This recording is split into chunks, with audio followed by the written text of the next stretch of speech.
Mali po bang mapagod? Mali po bang mapagod? Opo. Of course not. Okay, give me the context. Why are you asking me that?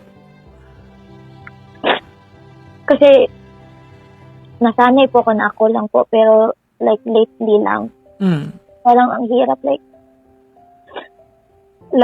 accept ko yung reality na ako lang mag-isa, like yung mga kapatid ko din po, di kami grow up together, so di kami close, tatlo kami, ako yung youngest.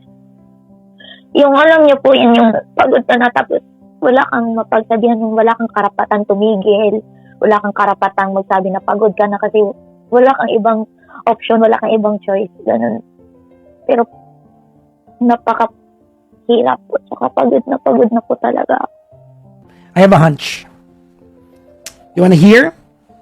Sure. Okay. Because I know exactly where you're coming from. Feeling ko, what you're going through right now is just that hindi ka sanay na hindi ka productive. Hindi ka sanay ng wala kang pakinabang for other people. Alam mo, people like you are my people, no? I know exactly yung liko ng mga bitukang kagaya mo. Liko ng mga bitukan ng mga taong kagaya mo. Na babaliw tayo kapag feeling natin wala tayong pakinabang sa kapwa natin.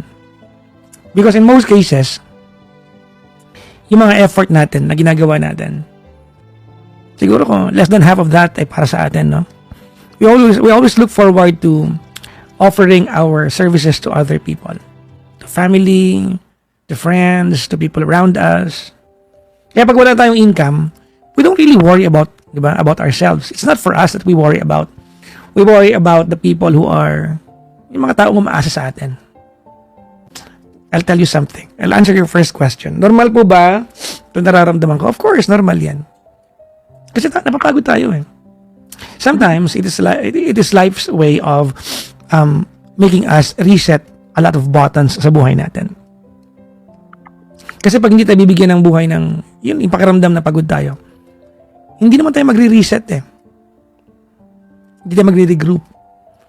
Hindi natin titignan kung yung ginagawa ba natin araw-araw is intended to benefit us in the long run, or we're just doing it kasi yun na yung routine natin araw-araw. May hinala ako, Queen, na you've been working so hard since almost all your life, but you still don't know exactly what you want to become in the future. Tama? I think that's the right word. Yan. No? Hindi mo pa alam kung saan mo iaalay lahat ng pagod na to. Hindi mo alam kung saan pupunta lahat ng to. Trabaho ng trabaho. Anong gagawin ko sa buhay? Yeah. Well, alam mo, okay, una-una sa lahat, you are just 28 years old. Tama, no? Okay. You are 28 years old. There are people who are going to figure out what they want in life, later in life. Hindi lahat ng tao sa edad na 28, sometimes 35, sometimes even older than that, alam na nila kung ano gusto nilang gawin sa buhay. Not everyone. May mga tao naman, Queen, na maagang-maaga pa lang they want to know what they want in life. So magkakaiba tayo, no?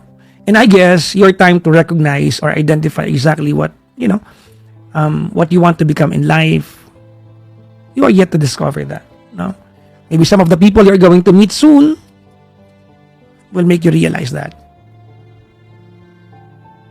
Pero wag kang ma-dishearten kapag as we see tonight, hindi mo maintindihan ang gusto mong gawin sa buhay.